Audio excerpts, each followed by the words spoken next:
QuickBooks Pro Plus Desktop 2022 Purchase Order Form or PO Form. Get ready because we bookkeeping pros are moving up the hilltop with QuickBooks Pro Desktop 2022.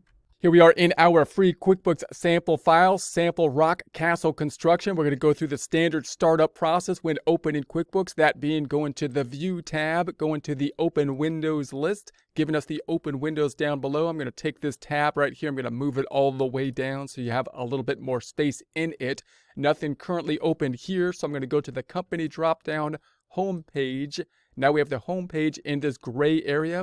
I'm going to maximize it to that gray area with the Maximize item. We're going to open the standard financial statements, balance sheet and income statement, or profit and loss. Going to the Reports drop-down, Company and Financial, on down to the Balance Sheet Standard Report. Then I'm going to keep the date range where it is at. We now have two items in our open windows. Let's open the Income Statement now, or Profit and Loss Income Statement. Drop-down Reports, Company and Financial. Profit and loss could be called the P&L or the income statement. I'm going to change the starting point here to January. So January to the 12/15, and tab through or refresh that item. We now have the three items on the left side. Going to toggle back over to the home page. We're still focusing in on the vendor section, that being us paying other people, money going out in order to receive goods and services. We now are looking at this top port as opposed to the bottom part. This top flow will only be there if you're tracking inventory. Let's double check where that is in the preferences so you have an idea of that. Edit drop-down preferences. It's going to be in the items and inventories, second tab. These things are checked off right there. That's going to give you that first line item and help you then to track the inventory. Closing this out. Now, when you track the inventory, that's going to involve a process to set up the inventory, which will include the setting up of items to track the inventory. We'll talk more about that in the second half of the course, actually constructing the items when we set up a new company file. Generally, when you're working in a company file that is continuing, most of the items have basically already been set up, and you're doing the data input from that point. So that's what we'll concentrate in on here. Let's think about our objective with regards to the inventory by looking at the financial statements, and then we'll go back to this purchase order to see how it will fit in that process. We're going to go to the balance sheet first. When we purchase the inventory, then we're purchasing something, we're paying for it, and we're not going to expense it at the point of purchase, but rather put it on the balance sheet. This company is a little bit more complex because we're not just buying inventory and marking it up. We have kind of a construction company, so we're going to be having a little bit different work in process type of system, percentage of completion or completed contract possibly. But you have a similar kind of process with regards to the QuickBooks and how it will work. You can see we have this inventory account down here, the 12,100, and it has the 30,683 in it. If I double click on it, we'll go into the detail. You can see that it's increasing with the bills and going down with the invoices. The bills are the items that are recording the purchase of the inventory. If I double click on a bill, then you're going to see the bill that will populate that we have seen in the past. And in the bottom, you see we're not using the expenses tab, but the items tab. You have to use the items tab because those items are what we're going to list out the inventory to be. So note what we have here is not just a recording to an account. It's not like us recording just utilities expense and hitting an expense account, but we're also tracking the type of inventory so that we can track the inventory units that we have on hand. We have two things we need to track now. We need to track not only the dollar amount, but the units and types of inventory we have on hand. That's what the items are for. So that then is where we're going to set up these items, which we'll talk about how to set them up later. But that's then going to drive us to have the subledger, which will track the inventory. So if I close this back out, you got a similar, and I'm going to close this one back out. You've got a similar issue here as we had with the accounts payable, that being that you need to support this not by just the date of the transaction, but by the inventory units that we have. So to do that, you run some kind of inventory report. Go into the reports drop-down. You can go to the inventory reports. We got the inventory valuation summary. Let's take a look at that report. And then this is breaking out the inventory units that we have. We'll dive into this report a little bit more in a future presentation when we look at the reports. But the bottom line here is you can see the actual units that we purchased, 30,683 being the cost of those units. And that should tie in then to the inventory here, 30,683.38 here. So that's the added level of complication we have with the inventory. So in other words, if I go back to the home page, if you were to purchase inventory, you might just say, well, why can't I just do it in the same process? I can just enter a bill here right away, or I can write a check for it. If you do that, if you just enter the bill here, and if I just use the first tab and say, I'm just going to record this to the account of inventory, you could do that, but then you're not going to get that subledger that's going to track the inventory by item. So when we say we're tracking the inventory by item, we're using the item lists for inventory in order to do that. Note, it is possible to not track the inventory through the QuickBooks system and still use QuickBooks as you're selling inventory, and then use some other method like an Excel worksheet or something like that to support the inventory number that you're going to have on the QuickBooks system. So that's another way that you might, set things up if you so choose. If you're tracking inventory within QuickBooks, that's when you're going to set up the inventory items. And when you purchase with the bill, you're going to select the items here.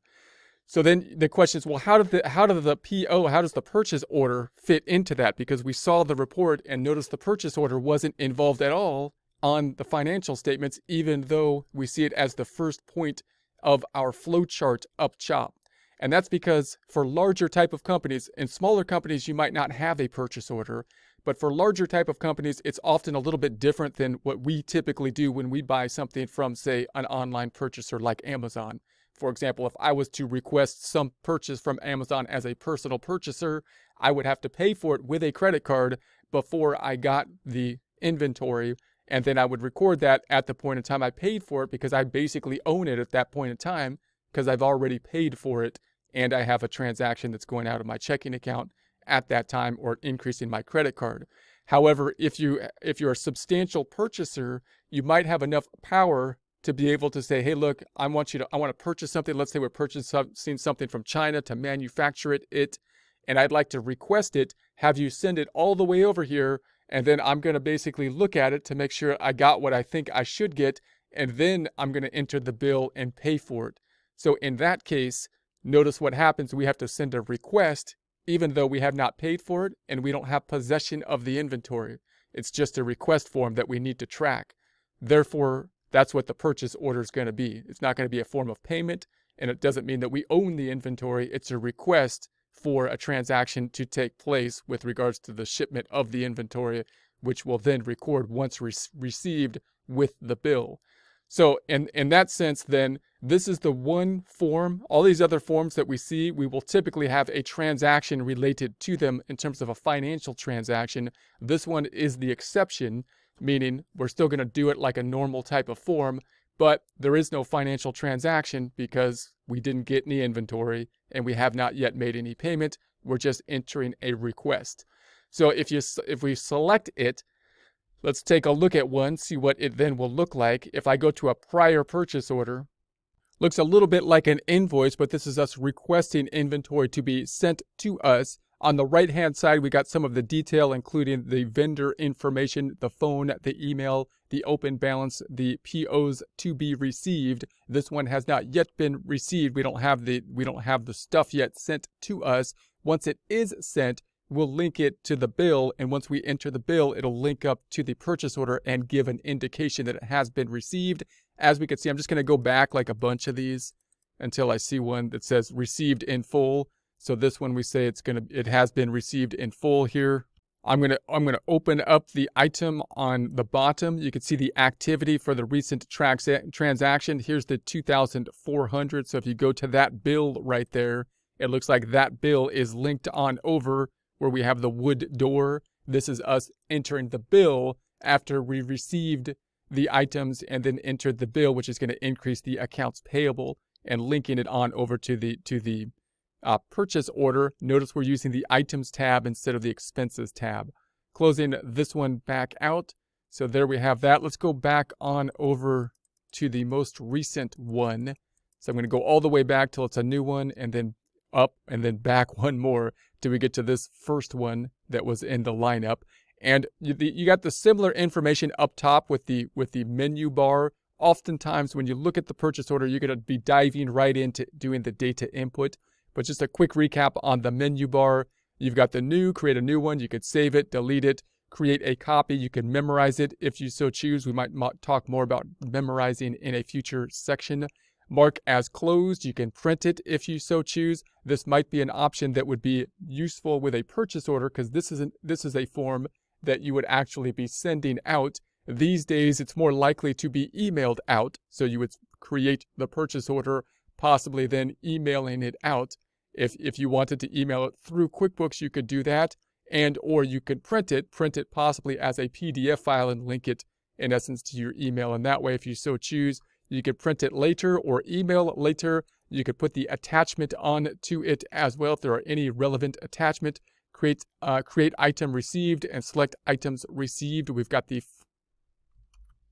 if you had received items, and then we've got the formatting tab. You can preview it here, and this could be useful if you do some kind of customization to the form. We might talk about form customization in future presentation. Templates. So we'll talk about how to kind of set up templates in future presentations. This being one where it might be useful because this is a template that you'll actually be sending out. So it has two functions. One, the data input for our system, and two, so that you can send it out for the request.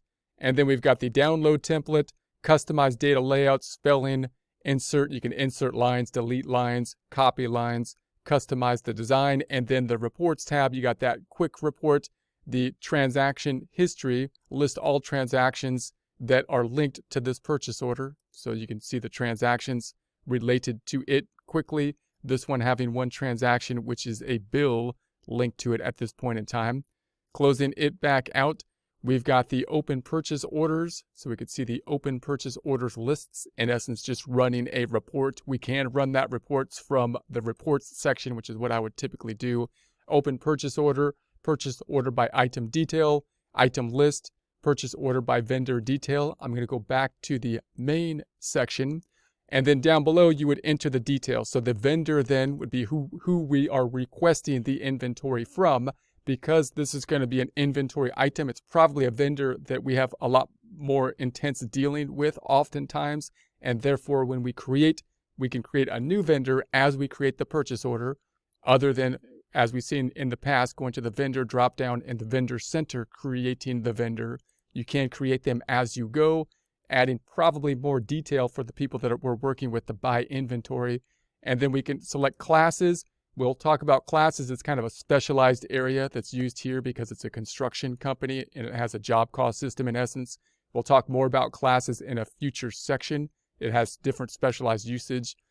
Dropship 2, once again, more of a job-related item going to the repairs for a particular company, a particular job. We've got the template that is going to be used. We can use some different templates or customize the templates if we so choose. The data then, we've got the date that's going to populate, the PO number typically populating automatically. The vendor information and the ship to information will populate based on the vendor that's going to be the dropdown. The important point then, adding the item, this being the inventory item. We'll talk about how to set up inventory items in the second half of the course. Note, there's two things you kind of do with this process. One, set up the inventory items, which is going to be something often done when you designed the software and the system. And then two, do the data input, which is basically then, once it's set up properly, selecting the proper data input. Oftentimes having two people do that in larger companies. And smaller companies, then you might be doing the whole process yourself, of course. So then we're going to select the item, and then we've got the quantity that we're going to want. We're going to set up the rate, which might be determined. Notice you could slide these back and forth. So if these are not properly situated, you could slide them back and forth, kind of like Excel. The rate is going to be 100. We've got the customer. Now note here, you don't always have a customer field for the purchase order, but it can be useful to have the customer because then you can track the customer as it goes through. So in other words, when you make the request for our vendor up top for these inventory parts, the lumber. They don't care about your customer here. The customer field would be in place so that we, once we get this stuff, the inventory, can turn around and do what we need to do with it. If it was a resale, like someone requested something from us, we can turn around then and make the invoice. Or if it's a job cost type of system, once we have it, we can do whatever we need to do within our job cost system from that point in time. So then you got the amount down here, received 20. So now let's close this out. Note that this doesn't have any impact, although we see a number down below on the financial statements, because this is a document that's going out for a request. So we have not yet paid for this amount and we don't have the inventory. So nothing's actually going to be recorded, even though it kind of looks like it should be, because no transaction has actually happened. So if I know this name and I select it over here and I say, okay, let's go to the receive, imagining we're going to receive it now with a bill. We'll talk more about this in the next presentation.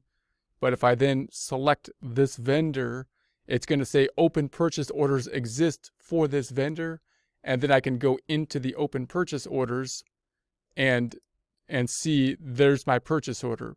And we could select then that purchase order, linking it at that point in time. We'll talk more about that in a future presentation.